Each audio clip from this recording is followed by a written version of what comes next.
So many of the Cinderella stories, and that is, yes, it's a Cinderella story. You find Cinderella stories in every culture across the world, and in most of the older stories, it's not a fairy godmother. It's the spirit of the mother who died, who comes back to watch over and help her daughter. And this is the time of year when we hear folk tales and fairy tales about people coming back to us. And it's also the time of year when I think the most about the family stories of mine, where people have come back. The women in my family are loyal. We will never leave you, and we will never leave you. And as my mother and I were going through some of the family pictures, we came across this larger, beautiful picture of 4 women in Victorian outfits. The picture must have been taken about 1910, and there are 4 women. 3 of them are in white lace dresses, and they're sitting down on a front lawn in front of a big Victorian house, and they're gazing off wistfully into the distance as Victorian women did back then. And you see these 3 girls, and then you see all in white, and then you see this one other woman, and she's gazing off but thoughtfully. She has this beautiful Cupid's bow in her mouth, and eyebrows that look like birds' wings, beautifully shaped, a Victorian bun of chestnut hair, and her dress, it's not white, it's a blouse that's white with black lace around the collar up here, and black lace around the arms, around the sleeves here, and the cuffs, and black lace all down the bodice that meets in a cinched waist, where a gray skirt flowed out down to her toes, that beautiful tiny little waist, and she's looking off. And I looked at that picture and I said, Mama, why is Grandma Ratcliffe, who was my great-grandmother, Laura Bell, why is Grandma Ratcliffe dressed so differently from the other people? And my mother said, without missing a beat, oh, because she had style. And if you could have jumped inside that picture in unfrozen time, you would have seen this woman with style shake off her pose as the cameraman from Marion, Virginia, took his equipment and started to pack it back up. And those 4 women that would have climbed back onto that porch of that Victorian house, that wood underneath it would have creaked with the pressing of their feet into it, because houses speak back to us, yes? So she would have walked onto that porch, and the boys, 7 of them, would have let go of the dog that they had been holding back for the picture, and that dog would have run up to her, even onto the porch, and she would have bent down and shaken its little head. And the dog, it was large enough to scare off any critters that might have been trying to get to the farm animals, but it was well behaved enough that it didn't get its paws up on the furniture, so the dog was allowed inside. And so she would have petted that dog and welcomed it on inside. They would have walked through the parlor room into the back where the kitchen was. And the 4 girls would have set to work cooking. And my great-grandmother, she was the one who always made the white angel food cake. And she'd take 12 eggs. And she'd take those eggs and she'd separate out the egg whites. And I don't know, have y'all ever frothed up egg whites? You know, if you get a little bit of yolk in there, it's just ruined. So she had to be so careful. And once she'd gotten those 12 egg whites together, she'd take her wire whisk, and y'all, if you want to join me, you can take your wire whisk, and she would, you can make that sound if you want. She would beat those egg whites. She must have had arms of steel. And so she'd beat those up and froth them up. And so she would make that white angel food cake. And as it was baking, sometimes she would make herself some coffee. She'd sit down and she would pray as she drank that coffee. She would pray over the cake. She was a praying woman. She would pray for the family, and she would pray for that husband that still hadn't come, because in 1910, she was 31 years old and still living in that house with her parents. She prayed, and then when that cake was done, they would serve it for supper. And then, in the evening, she'd bring that dog in. And that dog, it would come into the parlor room, there'd be a fire, and that dog would sit by her feet, and it would keep her feet warm and her legs warm while she read, and she would, that's your all's part. She would flip those pages. It's a story. She didn't read that fast, but it's a story. And this went on for many years, until eventually the dog got to where he couldn't run out that door as he usually did. When she would close the book at night, he used to stand up and stretch and shake out his fur and look at her. And she'd go and open up the door for him and he'd run out. But over time, that dog got slower and slower. Eventually, she looked down from the book and she could barely see breathing. And she petted that dog. And the dog died. And they buried that dog. Her father did. And in the days that followed, she made the cake. And she would sit and she would read. Her feet were cold. And a few days after the burial, as she was reading with those cold, icy, cold feet, she saw something over those pages, and she pulled that book back, and she saw, down at her feet, her cold feet, the dog. And she watched as that dog, when she closed the book, that dog stood up, and it shook out its fur, and it looked at her. And you know how you do when you're used to a rhythm of something. She almost made to stand up to open the door for that dog, but no, it just stood up, it looked at her, and it walked through the closed door. And Grandma Ratcliffe smiled. And shortly after that, she made the acquaintance of a man. I like to think that the dog went and fetched the man for her. And after a time they were married. He was shorter than her by about a head. Had fiery red hair. He was a businessman. He was smart. He could keep up with her book smarts. And he took her down to Abingdon. And in 1914, they were married. 2 months after the outbreak of war in Europe.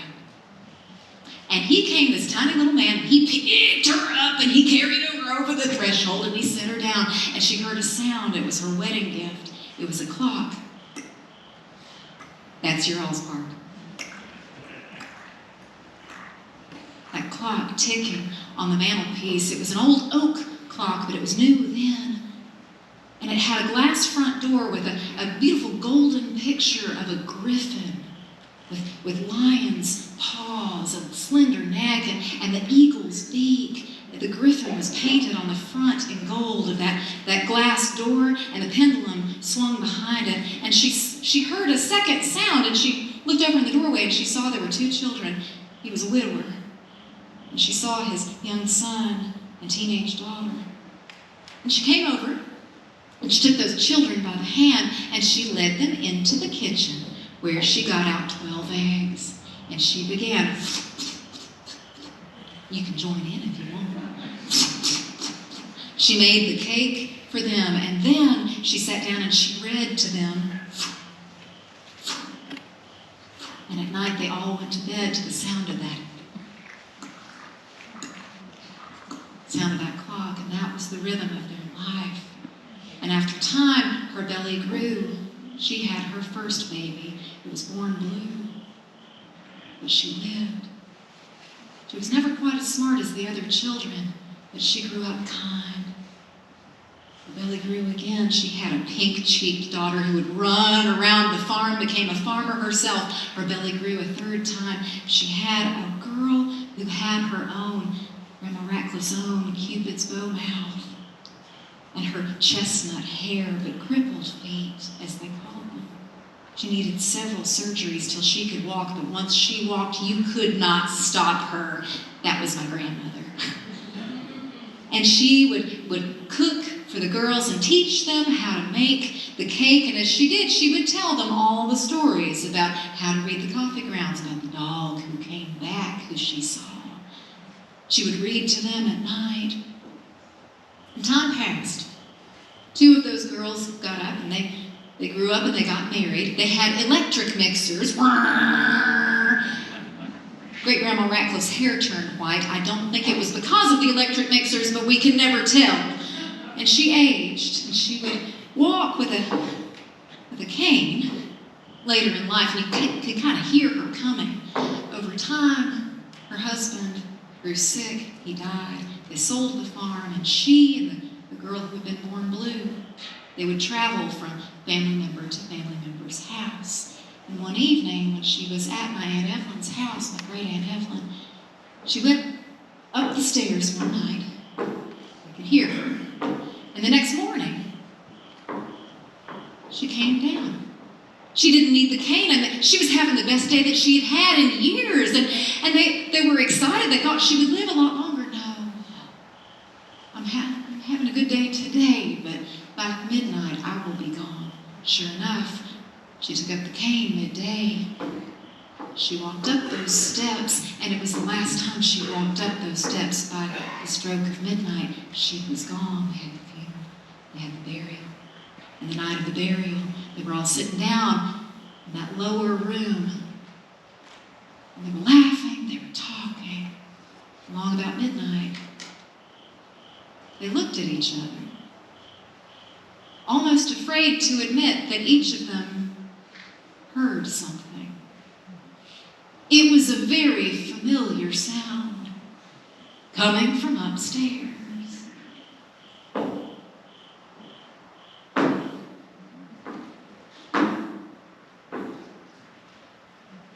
And they almost didn't want to admit that they'd heard it, but they looked around and, did you hear it? Did you? Yes, we heard it. Okay, so they ran upstairs. There wasn't a critter up there. There wasn't anything that could have made that sound. A year later to the day, my great Aunt Evelyn, still living in that house, she heard it again, one last time, and she smiled. And the oak clock went to my grandmother. And that was part of the rhythm that I grew up with her making the cake, me learning the recipes from her, and let's try the sounds together. Well, it was a whirl, but I tried this once, never again.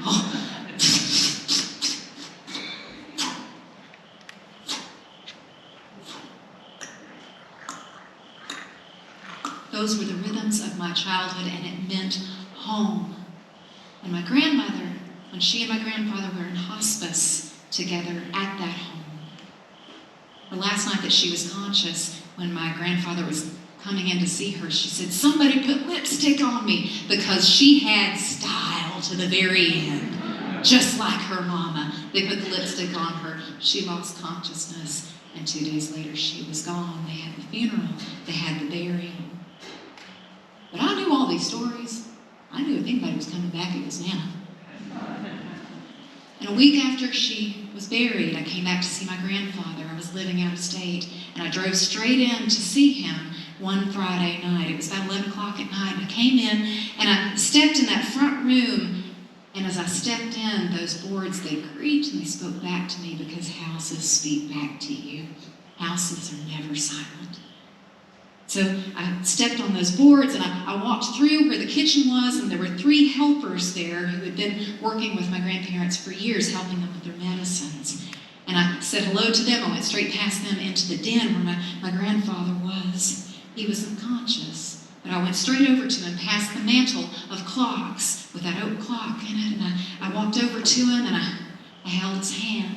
And after a time, some of those women that came in, one of those women, she brought me a chair to sit in. And I could feel her starting to turn and pause for a minute. But I was looking at my grandfather. And she walked on, and I could hear talking and people coming back and forth. And after a while, I turned and I saw, well, the door to the oak clock is open. I bet somebody has tried to wind the clock so Granddaddy can hear the sound. And I went over to that oak clock with the door swung wide open, and I put my hand on that door, and the lady came in. She said, "Did you open that door?" I said, "No."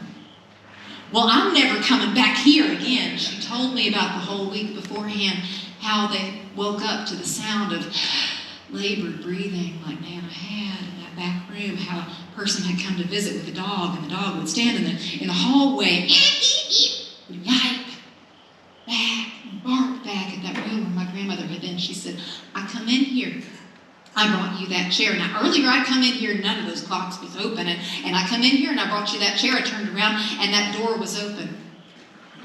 I didn't realize this until a couple of days ago when I was thinking about this. It had been all those years, since 2009. The door was closed when I walked in.